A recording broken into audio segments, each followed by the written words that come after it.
Hello and welcome into another episode of Cheerful by Choice.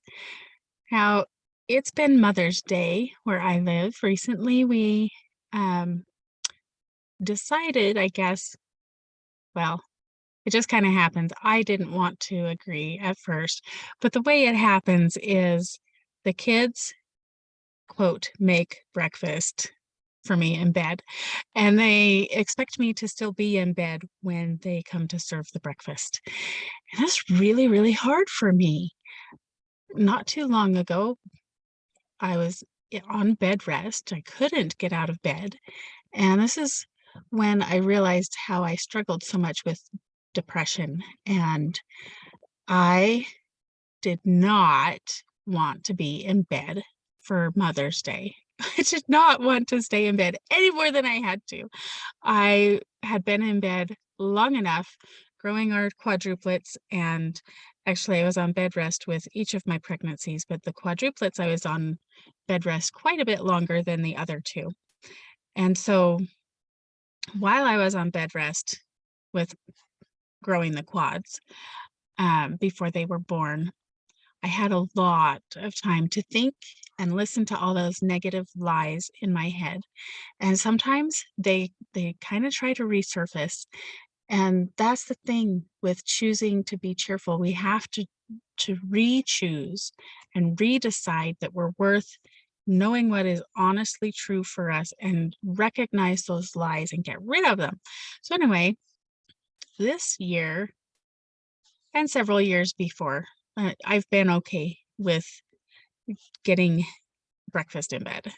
And it's, the burnt toast or whatever. And Uh, this year, my kids are older. They're plenty old enough to know how to cook well and everything, but they still are just kind of a weird idea of what breakfast is if I don't tell them what breakfast is. And I love seeing their creativity. I ended up with like half a loaf of bread made to toast. And I'm like, that's not that's not breakfast. That's just a bunch of bread. But that's okay.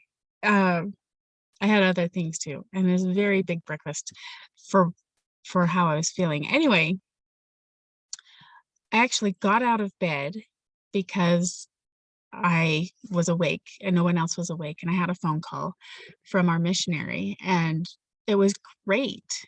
My kids told me, "Mom, go back to bed. We need to bring you breakfast in bed."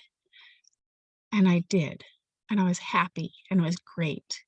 And then later the afternoon, all these negative voices somehow started getting at me and saying, "Nobody." I hesitate to share all of the negatives with you, but I will because I'm sure I'm not the only one who's thinking these things. And they're just silly lies, and they're not provable.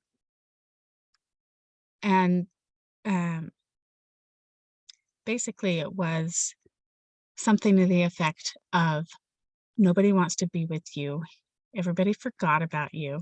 I'm like, "They told me to go back to bed so they could bring me breakfast. So they want to serve me, but somehow that gets twisted by these negative voices, these liars that get into my head as I see they told you to go away." That's not what they meant. That's some unseen force trying to get me to be crazy. Do you have one of those unseen forces trying to get you to be crazy? Maybe.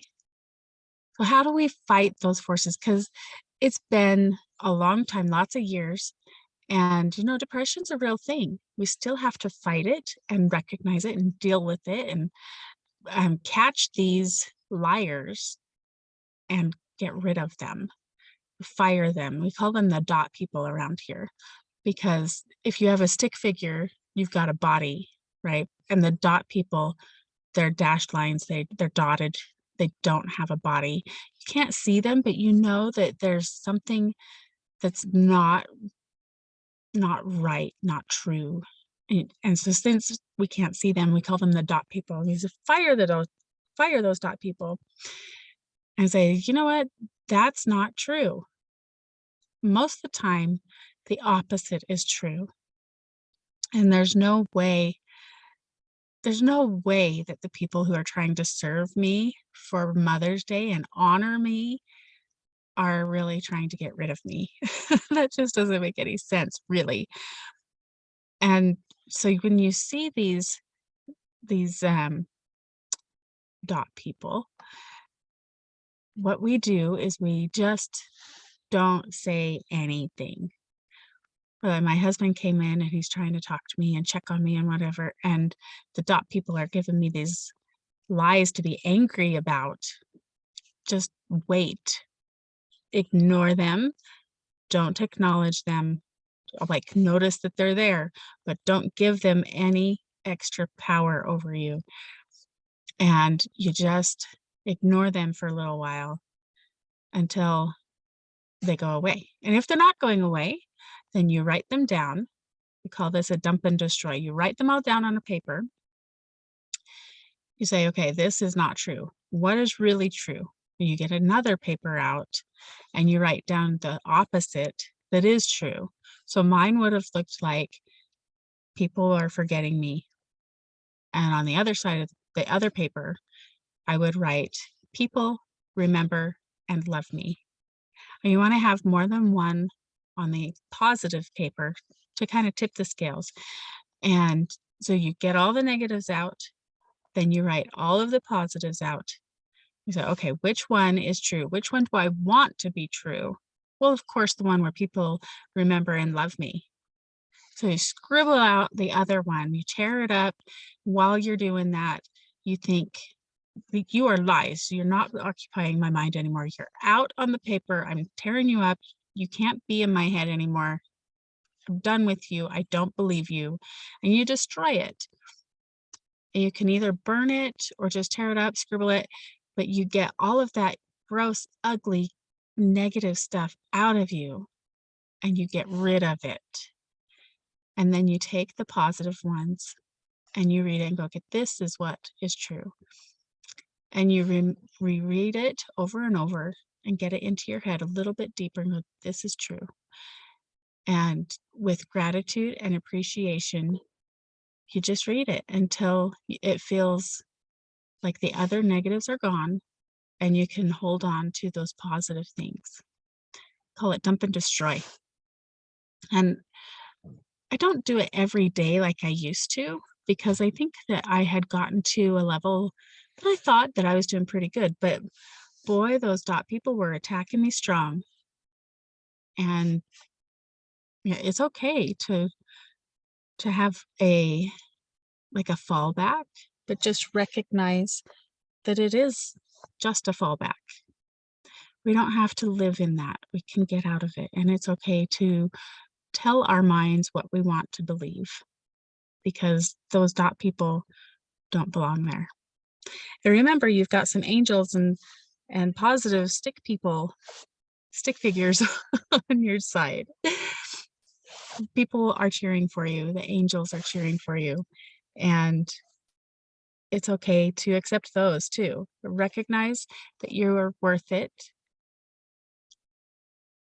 and you're worth it. That's what it comes down to. You are worth it.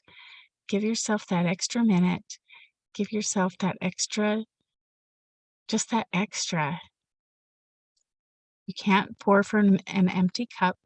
Go ahead and fill yourself up a little bit with something worth sharing. And that's what the dump and destroy does. It gives you something worth sharing. It fills us up so we can carry on to another day and be happy, or at least happier. All right. Have a wonderful day. I'll see you next time.